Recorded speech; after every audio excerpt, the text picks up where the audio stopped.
action.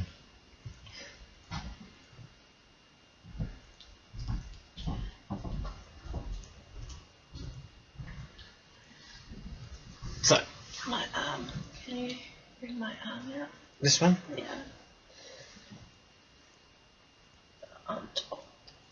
On top? Where? Here? We're recording. Yeah. You talk. I'll talk, okay. Oh, yeah, I've got a new feather to my bow.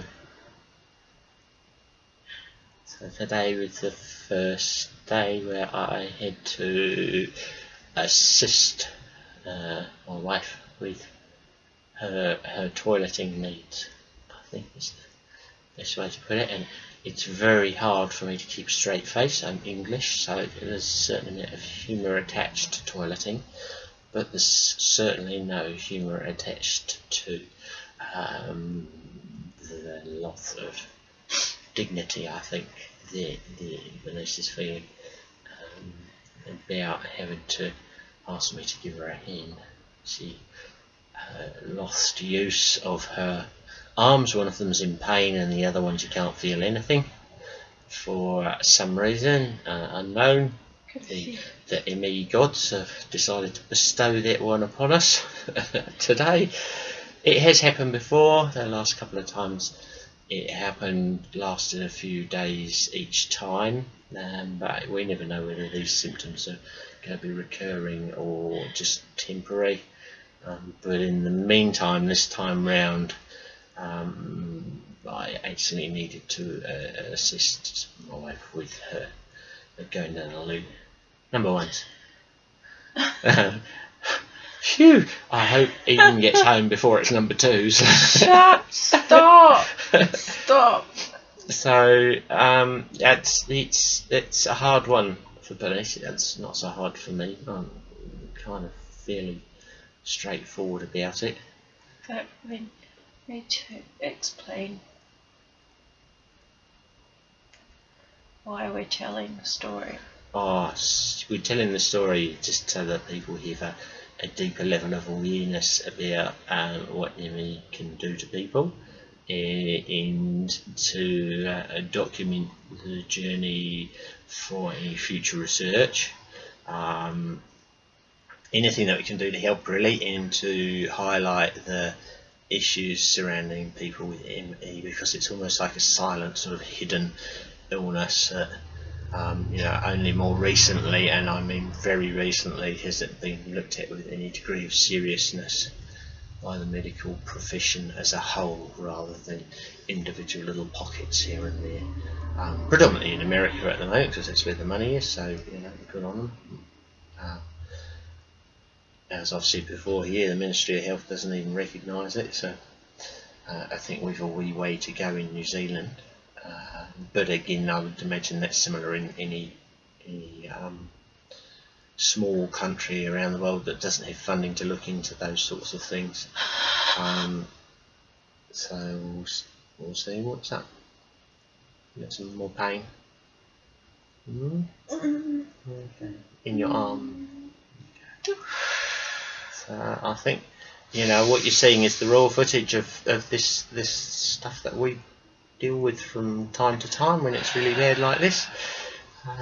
There are other things that can happen. Yesterday or the day before, Bernice couldn't hear in one ear. It felt like it was blocked, and it was sort of ostensibly no reason for it. And has that come right now? Almost right again. Yeah.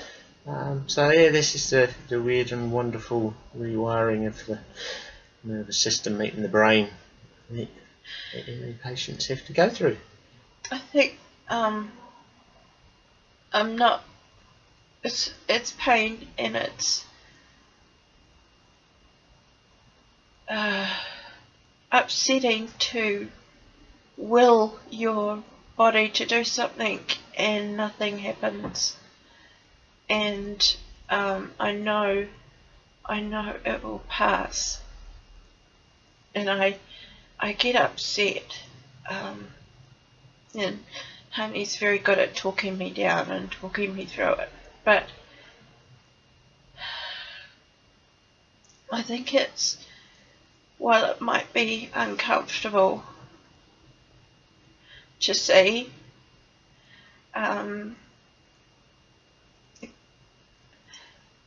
we need to tell the story.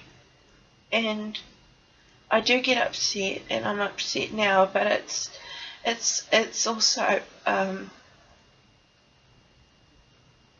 about losing, even if for a short time, losing another piece of my life that was under my control, and that I have choices around, and I have so much support with my honey, but there's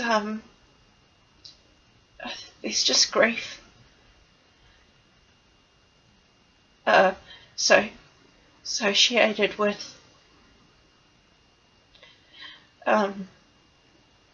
things that I can't even temporarily do for myself, and I struggle to accept that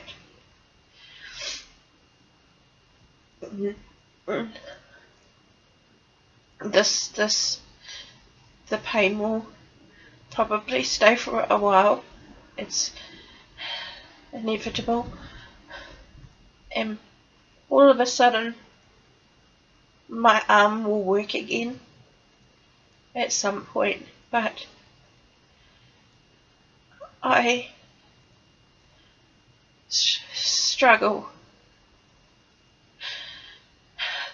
a bit with that. Yeah.